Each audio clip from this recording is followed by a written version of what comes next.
La voiture quitte Itabuna, longe la rivière Cachoeira et avance sur la BA 649. Sur le côté, de l'eau. De l'autre côté, des pentes, de la végétation et des quartiers entre Itabuna et Ilhéus. Après avoir traversé les ponts, le véhicule arrive à Banco da Vitória et retrouve la BR 415. C'est là que la route recommence à se rétrécir. Le corridor est incomplet. Le prochain maillon sera le contournement nord d'Ilhéus, conçu pour relier la BA 649 à la BA 262. Créer une alternative à la zone nord et améliorer l'accès au littoral. Une liaison avec le Porto Sul est également prévue, mais jusqu'à la clôture de cette vidéo, il n'y avait pas d'entreprise de construction engagée, pas d'ordre de service, pas de chantier, ni d'avancement physique. Le Porto Sul n'était pas non plus opérationnel. Alors, qu'est-ce qui est en cours de contractualisation? Cette autoroute pourra-t-elle débloquer le complexe portuaire? Parce que moins de 8 km coûteront presque 90 millions de reais. Restez avec nous et comprenez comment sera le nouveau contournement d'Ilhéus. Qu'est-ce que l'ingénierie a déjà défini et pourquoi cette route pourrait-elle être terminée avant le corridor portuaire auquel elle est habituellement associée? Le contournement nord sera situé à Ilhéus avec un tracé qui partira de la région où la BA 649 rencontre la BR 415 à Banco da Vitória en direction de la BA 262 vers la zone nord. Le corridor fonctionnera ainsi. BA 649, Banco da Vitória, contournement nord, BA 262, Iguapé et le littoral nord. Le système national de voirie délimite le segment entre les kilomètres 10,8 et 17 de la BR 415, soit une différence de 6,2 km. Quant à l'axe définitif de l'avant-projet, il mesure un peu plus de 7,6 km. Les deux chiffres apparaissent dans le même document officiel. Cependant, l'arrêté ne précise pas la différence méthodologique, c'est pourquoi il n'y a pas de raison de la considérer comme une erreur de mesure ou une réduction du périmètre. Il convient de souligner que le tronçon est classé comme planifié. Cela signifie qu'il ne s'agit pas de rénover une route existante, mais de créer une nouvelle liaison. Plus précisément, un viaduc au-dessus de la BR 415, près du pont du Fundão. Mais la question qui demeure est la suivante. Si la route fait moins de 8 km, pourquoi a-t-il fallu tant d'années pour arriver à la passation du marché?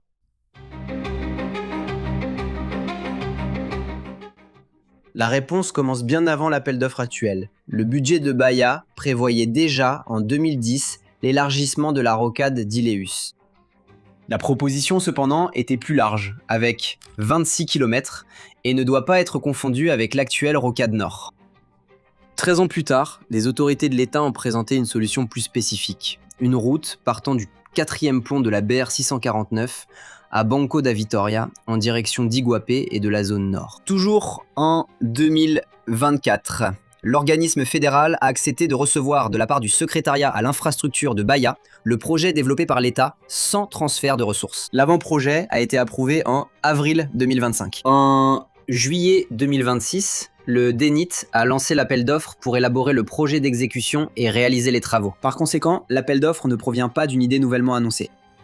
Cependant, il y a une contradiction. Alors que la future autoroute avançait vers la passation du marché, Porto Sul et le chemin de fer qui devait soutenir le principal corridor logistique continuaient à suivre une autre cadence. Avant de comprendre cette différence, il faut analyser ce que l'ingénierie a réellement défini pour ce tronçon de moins de 8 km.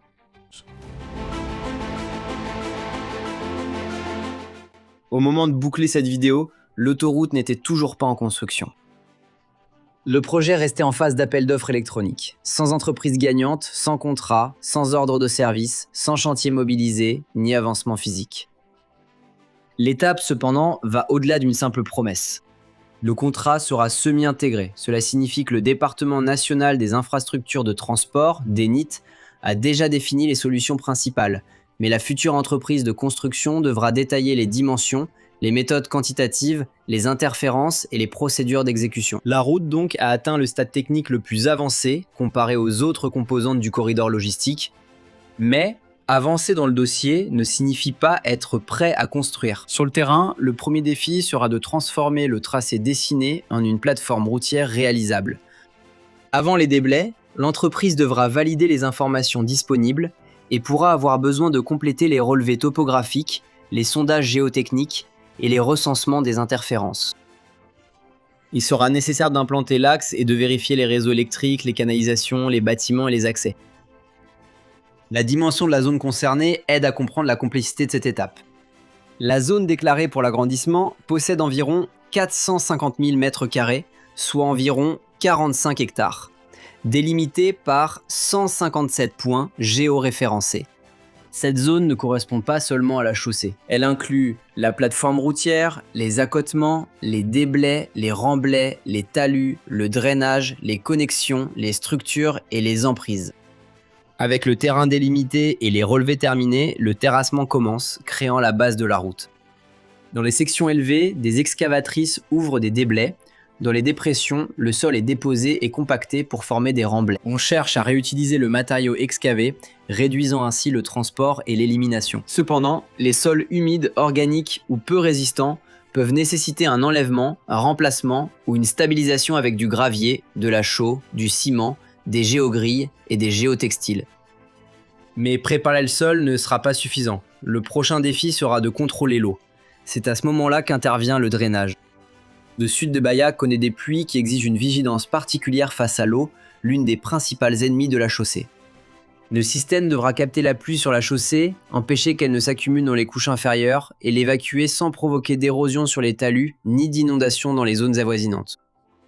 Une route peut recevoir un revêtement résistant et présenter tout de même des nids de poules, des affaissements et des déformations précoces lorsque l'eau atteint la base ou le sol support. Avec la plateforme préparée et le drainage installé, la formation de la chaussée commence. La séquence conventionnelle commence par le sol support compacté, passe par un éventuel renforcement, la sous-base et la base, et se termine par le revêtement final. Les épaisseurs dépendront de la résistance du sol, du volume de véhicules, de la proportion de camions, des charges par essieu, des précipitations et de la durée de vie prévue dans le projet. L'appel d'offres confirme la mise en œuvre et le revêtement du tronçon, mais les documents disponibles ne permettent pas d'identifier la composition des couches ni le type de revêtement. C'est pourquoi l'utilisation spécifique du béton bitumineux à chaud, le CBUC, ne doit pas être considérée comme une information confirmée. Mais la complexité des travaux ne résidera pas uniquement dans la chaussée, les intersections joueront également un rôle décisif. Des informations publiques indiquent que le projet devra inclure au moins un viaduc au-dessus de la BR 415, près du pont du Fundao. Ainsi, le contournement nord possède déjà un axe techniquement défini. Cependant, la version finale n'apparaîtra que lorsque le projet confrontera le dessin original avec le sol, l'eau, le trafic et les conditions réelles du terrain. Après tant de détails techniques, il vaut la peine de faire une pause pour donner une idée de l'ampleur du projet. La zone délimitée pour la plantation possède environ 450 000 m². Cela équivaut à environ 63 terrains de football officiels. Mais attention, cela ne signifie pas que toute cette surface sera pavée.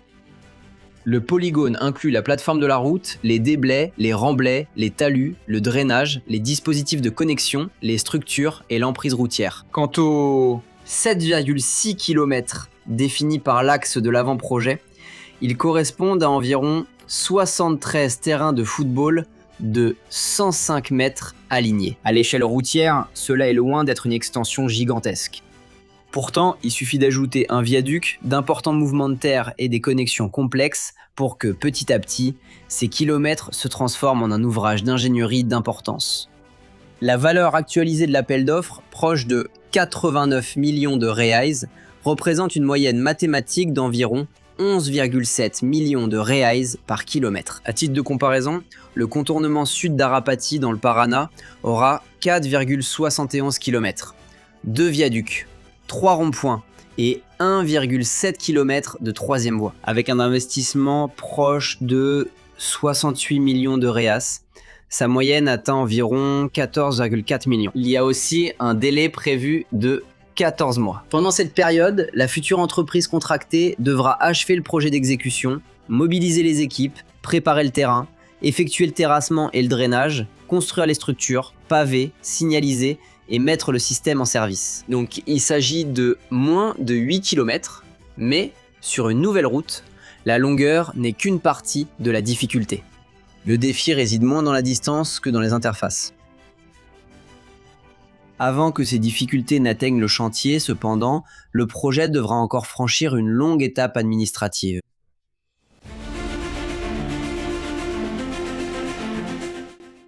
L'avenir du contourno norte sera décidé loin des machines, très long. Les 14 mois d'exécution n'ont pas commencé à la publication de l'appel d'offres. Avant les travaux, le processus doit recevoir des propositions, analyser les documents, qualifier les soumissionnaires, juger les recours, homologuer le résultat, signer le contrat et émettre l'ordre de service. C'est pourquoi il n'existe pas de date sûre pour la livraison. Lorsqu'elle sera mise en service, la liaison pourra compléter le corridor commencé par la BA 649, offrir une alternative pour la zone nord d'Ileus et réduire le trafic sur les routes urbaines. Elle devrait également faciliter les déplacements vers Iguapé, Itacaré et le littoral nord et améliorer la circulation des travailleurs, des services et des marchandises. Mais ces avantages restent des attentes. Il n'existe pas l'étude publique permettant d'affirmer combien de véhicules seront déviés, le temps économisé ou la réduction des embouteillages et des accidents. Et ici, la contradiction présentée au début refait surface. Le contournement nord est en cours d'appel d'offres. Le chemin de fer d'intégration ouest-est, FIOL 1, prévu jusqu'à Ileus, fait face à des redéfinitions contractuelles et économiques. Quant au Porto Sul, il n'est toujours pas en service et dépend d'un financement, d'une réorganisation d'entreprise et de la reprise des travaux. Ce sont des projets connectés mais avec des calendriers différents. La cargaison principale du terminal de Bamine, le minerai de fer, était prévue pour arriver à Ileus par le FIOL. La déviation jouera un rôle complémentaire en soutenant les travailleurs, les services, les équipements, les cargaisons routières et la mobilité régionale. Selon l'agence Infra, le financement autorisé peut atteindre 6,59 milliards de RES. L'approbation par le Fonds de la marine marchande, cependant, ne signifie pas que l'argent est débloqué ni une reprise automatique. Il faut aussi faire preuve de prudence en qualifiant le Porto Sul de plus grand port du Nord-Est. Le terminal n'est pas encore en service, les projets présentent des capacités différentes et le plus grand dépend du critère adopté. La route pourra renforcer ce corridor, mais la réalisation la plus concrète sera de compléter les liaisons routières nécessaires à Ileus. Ainsi, elle pourrait être prête avant le terminal qui est généralement censé la justifier. Merci d'avoir regardé cette vidéo jusqu'ici. Que pensez-vous de ce projet du contournement sud d'Ileus? Bien sûr, nous ne parlons pas d'une autoroute longue comme celle que nous présentons ici sur Construction Time, mais elle est d'une importance capitale. Qu'en pensez-vous? Laissez votre avis dans les commentaires. Je vais m'arrêter ici. Je vous embrasse bien fort et à la prochaine vidéo.